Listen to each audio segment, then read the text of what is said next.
Vamos abrir nossa Bíblia, Gálatas, capítulo 4, 19. Gálatas 4, 19.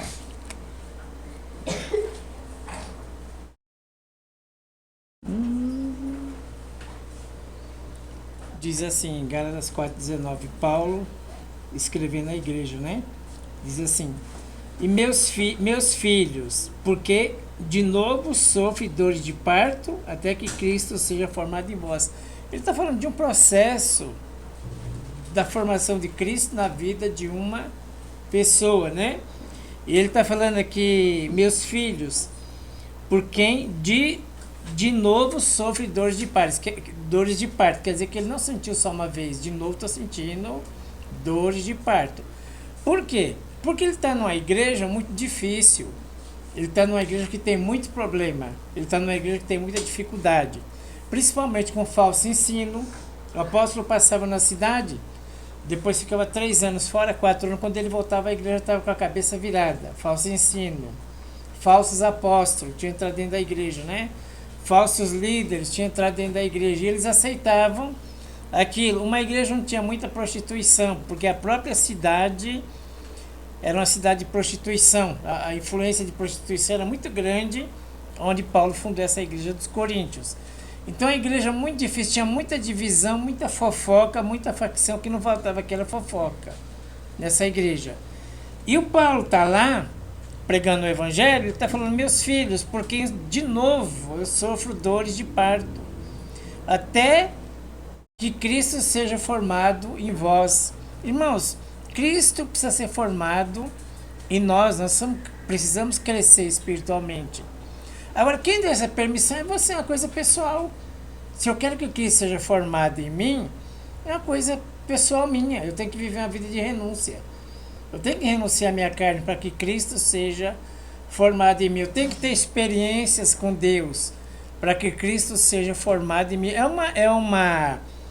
uma experiência pessoal nossa. Outro dia eu vi uma história de uma pessoa conhecida. Ela arrumou uma igreja para ir, para essa igreja tinha que pegar 2 condições. Ia uma até um lugar, depois tinha que pegar outra para chegar nessa igreja. E aí começou a ir na igreja, aí começou a ir mais 2 também, né? Já conhecia o evangelho, mas estava rodando, falei, vou com você. Aí foram lá para essa igreja, tinha que pegar 2 condições.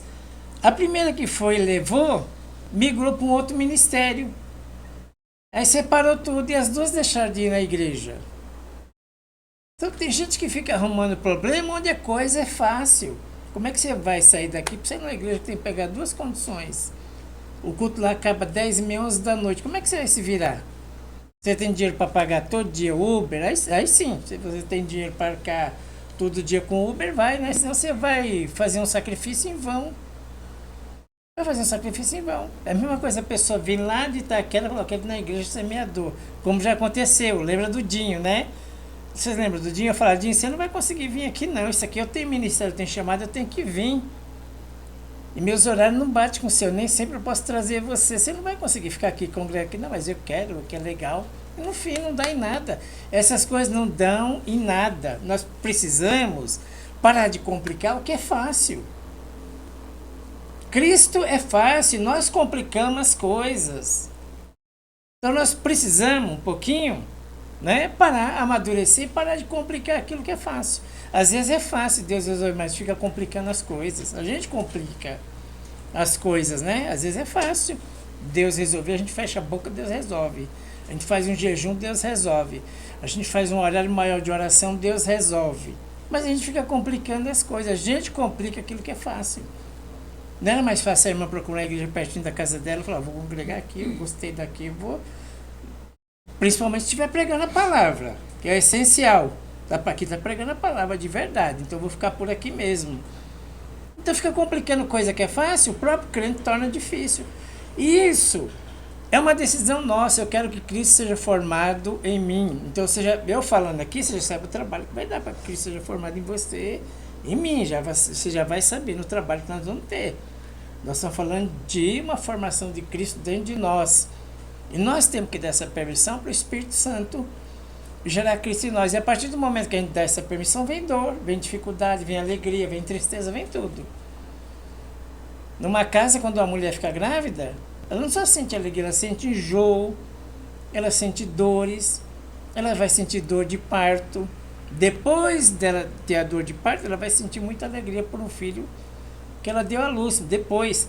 Mas então Cristo precisa ser gerado em nós, como Paulo fala aqui, meus filhos, por quem de novo, né, sofro dores de parto. Tem crente que faz o líder sofrer. Tem membro de igreja que faz o líder sofrer, né? Então Paulo pregava, ensinava, daqui a pouco eles voltavam, tudo a mesma coisa. De novo, vou sentir dores de parto, né? Até ser Cristo formado em vós. Agora imagina como é tão especial isso. Como é tão profundo. Cristo, que expressão do apóstolo Paulo, né? Cristo seja formado em vós. E aí você tem que renunciar a um monte de coisa, né? Um monte de asneira que você ouve, você tem que renunciar. Cristo vai ser formado em você. Você tem que permitir Cristo ser formado em você. Não importa a opinião de ninguém. Não, eu quero que Cristo seja formado em mim. Nós temos que tomar uma decisão para que Cristo seja formado em nós. Bastante leitura da palavra. Jesus está aqui dentro. Jesus é a palavra. Quanto mais a gente lê a palavra, mais a gente adquire a personalidade de Cristo em nós. A gente adquire o caráter de Cristo em nós. Quanto mais a gente lê a palavra, estuda a palavra, mais Cristo vai sendo gerado em nós, né? Cristo vai sendo gerado em nós. Mas para que Cristo seja gerado em nós, existe uma vida de disciplina, existe uma vida de, principalmente de renúncia de pessoas, lugares, horários, tudo. Existe uma disciplina quando a gente está decidido que Cristo seja formado em nós. Ou então vamos ser um crente aí de qualquer jeito. Vamos, né, viver do jeito que dá? Não, vamos permitir deixar o Espírito Santo formar Cristo dentro de nós. A segunda coisa que eu queria colocar aqui para nós é o João 6,35. Cristo vai ser formado em nós. João 6,35. Através da palavra dele, Cristo vai sendo formado em nós. Declarou Jesus: eu sou o pão da vida. Jesus falou: eu sou o pão da vida. Quem vem a mim jamais terá fome. Então ele está falando de comer um alimento, que esse alimento nunca mais nós vamos ter fome. Esse tem que ser o alimento principal da nossa vida. Jesus é a palavra. Se você come da palavra, você não vai ter fome de nada. Se a gente come da palavra, nós não vamos ter fome de nada. Esse dia eu vi uma pessoa falando assim: nossa, eu vou hoje, sextou, né? Aquele negócio de sextou. Hoje eu vou curar as minhas solidões no barzinho.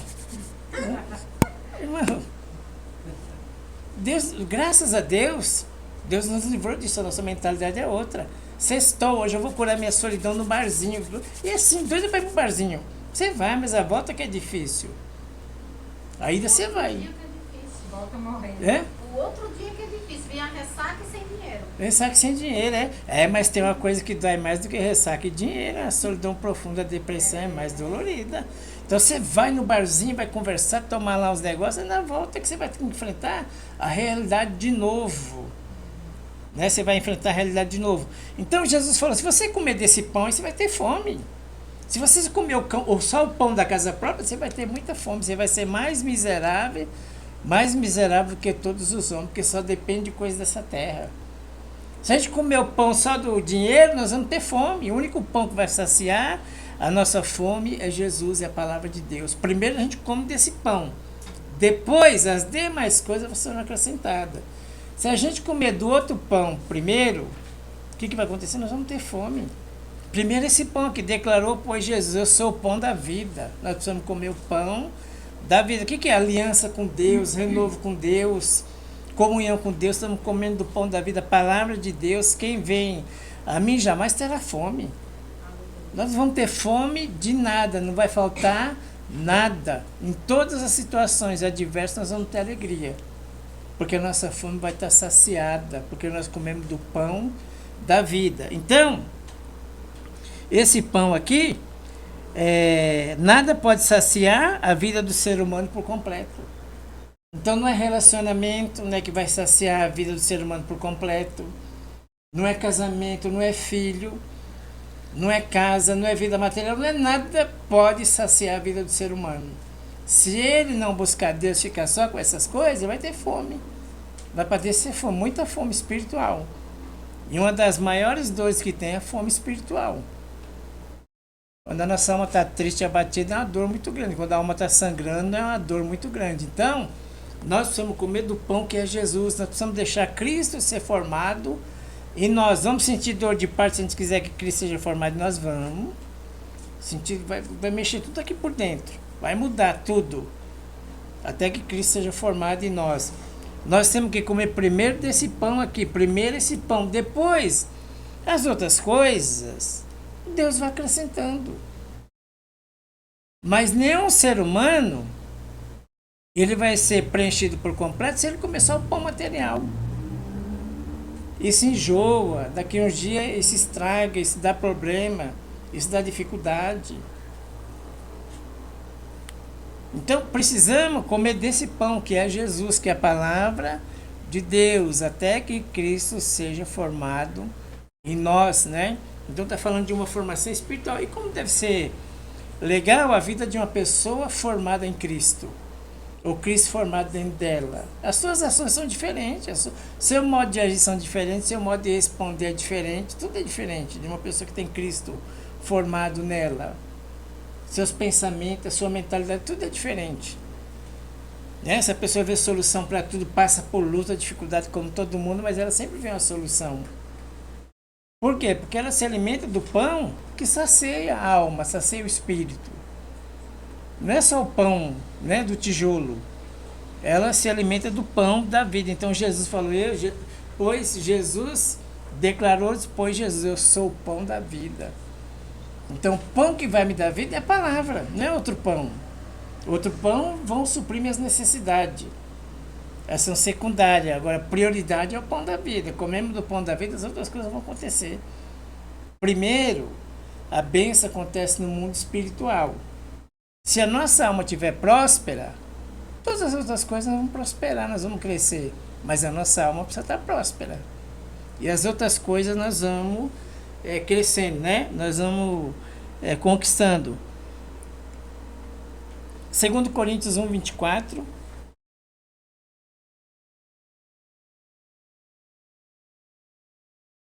Então vamos deixar Cristo ser gerado em nós. Vamos comer o pão da vida. E olha que legal. Não que tenhamos domínio sobre a vossa fé, mas porque somos cooperadores da vossa. Irmãos, isso aqui é evangelho puro. Vamos ser cooperador da alegria de alguém. Olha que Paulo falava cada coisa tremenda, né? O apóstolo Paulo, que palavra maravilhosa do apóstolo Paulo. Nós podemos ser cooperador da alegria de alguém. Isso que é evangelho. Vamos alegrar a vida de alguém. Vamos ser bênção na vida de alguém. Isso que é evangelho. Traduzindo, vamos amar o nosso próximo, né? Vamos ajudar alguém, vamos abençoar alguém, vamos ter um coração generoso. Em tudo que você alegrar a vida de alguém, que você for um cooperador da vossa alegria. Puxa vida, hein? Eu pude participar da sua alegria. Que bênção, hein? Deus é bom. Você está numa situação difícil aí, eu pude trazer um pouco de alegria para você. Que bênção maravilhosa. Que evangelho poderoso, transformador é esse, quando a gente coopera com a alegria de alguém. Vocês já viram o vídeo do John Leitão? No Instagram? Qualquer dia você vê como é legal. Você já viu, Sueli? Muito bacana os vídeos dele. Tudo que a pessoa na rua, ele ganha muito, né, com os vídeos, então ele ajuda todo mundo. Mas é assim um negócio muito inspirador, muito legal. Muito bacana, né? Então, por mínimo que você faz, deixa alguém alegre no trânsito. Você vai ver como seu carro vai ser abençoado. Tudo seu vai ser abençoado. Deixa alguém alegre no trânsito. Dá passagem. Dá vez. Não reclama. Ah, você sabe de alguém que está passando necessidade? Leva um pouquinho de alegria lá para aquela pessoa. O que é alegria? Um litro de leite já dá uma alegria tão grande. Se ajudar alguém com um litro de leite já dá uma alegria tão grande naquela casa. Café, então, nem se fala. Café, ela vai explodir. Vai ter um Pentecostes levar 1 quilo de café. Então, vamos ajudar alguém? Vamos! Olha, puxa vida, os ovos tá caro, hein? Mas fulano lá, ele não tem nada, né? Eu ainda posso comprar um aqui, eu posso passar um ovo aqui. Eu tenho certeza que eu vou pagar, eu vou passar esse ovo aqui 2 vezes no cartão. Mas eu vou fazer a alegria de alguém. Não estou falando você trazer dinheiro para o pastor ficar rico. Não, abençoa a vida de alguém. Divide lá o que você tem com alguém. Faz alegria, coopera com a alegria de alguém. Tem hora que o mais importante da história não somos nós. Deus esquece de você. Faz para alguém que Deus vai lembrar de você. Não precisamos ser protagonista de nada. Ninguém precisa saber de nada. Às vezes Deus coloca algumas pessoas com necessidade na nossa frente. E nós podemos fazer alegria, podemos dar um carro novo, zero, não. Mas nós podemos dar 1 quilo de carne. Nós podemos dar um pacote de feijão. Nós já vamos cooperar com a alegria daquela pessoa. A senhora lá, se tiver muitos filhos, o que seus filhos gostam? Dá um pouquinho para aquela família também. A Rosmeiro gosta de chocolate, eu vou comprar uma caixinha de chocolate, ninguém precisa nem saber, não é nem Páscoa. Mas eu vou deixar lá porque eu vou fazer a alegria daquelas crianças. Nós precisamos cooperar com a alegria de alguém. Esse é o Evangelho. Vamos ser cooperador da alegria de outras pessoas. E Deus vai cuidar de mim e de você. Amém. Se tem uma coisa que quebranta o coração de Deus, é uma fé generosa. É a fé com obras. Então vamos lembrar de alguém. Nesses dias você vê que alguém está passando necessidade mesmo. Puxa vida, aquela família está difícil, hein? Compra um pacote de arroz. A gente vai lá, compra um pacote de arroz, compra um quilo de feijão, mas nós vamos ser cooperador da vossa alegria. Que bênção! Como Deus fica feliz a gente participar disso sem falar nada. Como é que fica o coração de Deus, né? Não que tenhamos domínio sobre a vossa fé, mas porque somos cooperadores da vossa alegria. Nós cooperamos da sua alegria. Já aconteceu na sua vida, você está numa vida tão difícil, às vezes financeiramente, espiritualmente, mas tem gente que quer a sua ajuda. Você fala, puxa vida, eu estou quase morrendo aqui, e a pessoa ainda pede para mim oração. Puxa vida, eu estou aqui difícil a vida financeira, mas aquela pessoa perguntou se eu não tinha lá uns 20 reais para ela comprar uma comida para casa e para os filhos. E a gente faz, dá o que não podia fazer, a gente faz. E Deus fica honrado com isso. O Senhor fica honrado com isso. Então vamos cooperar, vamos levar esse título. Nós somos cooperadores da vossa alegria. Aí de noite você levanta a mão e fala, obrigado Deus, hoje missão cumprida, eu pude cooperar com a vida de alguém. Eu fui lá no culto, glória a Deus, eu preguei, glória a Deus, nós louvamos, glória a Deus. Mas você cooperar com a vida de alguém, ajudar alguém, é muito mais do que tudo isso. É muito mais do que tudo isso. É a gente cooperar com a alegria de alguém. Então Paulo falava cada coisa tremenda, cada coisa maravilhosa, cada mistério. Onde um dia a gente ouvir isso? Nós somos cooperador da vossa alegria. Não tem lugar na terra que vai falar isso para nenhum de nós. De graça. Não tem. É só na casa de Deus que a gente aprende a ser cooperador da alegria de alguém. Missão cumprida, crente realizado. Puxa vida, Senhor, obrigado porque eu pude ser cooperador da vida de alguém. Obrigado por tudo. Né? Ainda mais se Deus usar a vida da gente para ser cooperador na vida de alguém. O quarto, Mateus 7, 22 e 23. Muitos naquele dia hão de dizer-me, Senhor, Senhor, porventura, não temos nós profetizado em Teu nome? Em Teu nome não expelimos demônio? Em Teu nome não fizemos muitos milagres? Então lhes direi explicitamente, nunca vos conheci, apartai-vos de mim, os que praticais a iniquidade. É o que estava falando na abertura do culto. E a oração do pastor. Se a gente fizer as coisas no automático, né? Volta lá, Bruna, fazendo favor. Se a gente expulsar, né? Profetizar em teu nome, expulsar demônio, fizer muitos milagres. E Jesus falou, nunca te conheci, nem sei quem é você. Ah, mas eu fiz no seu nome, mas eu não te conheço. Por quê? Fizeram no nome dele, mas faltou aliança. Aquilo era apenas um Uma encenação, como foi falado aqui no começo do culto e na oração, aquilo é apenas uma encenação. Ah, eu profetizei, eu curei um monte de gente, eu fiz muitos milagres. Jesus falou, isso é apenas uma encenação. Então nós não sabemos, quem tem comunhão com Deus, quem não tem, de repente você está vendo alguém fazer muitos milagres, muitas profecias, né? Expulsando muito demônio. Não quer dizer aquilo, não tem relação nenhuma com salvação. Às vezes a pessoa está fazendo aquilo usando o nome de Jesus para o seu próprio benefício. Então não fique admirado com ninguém, fique admirado com você.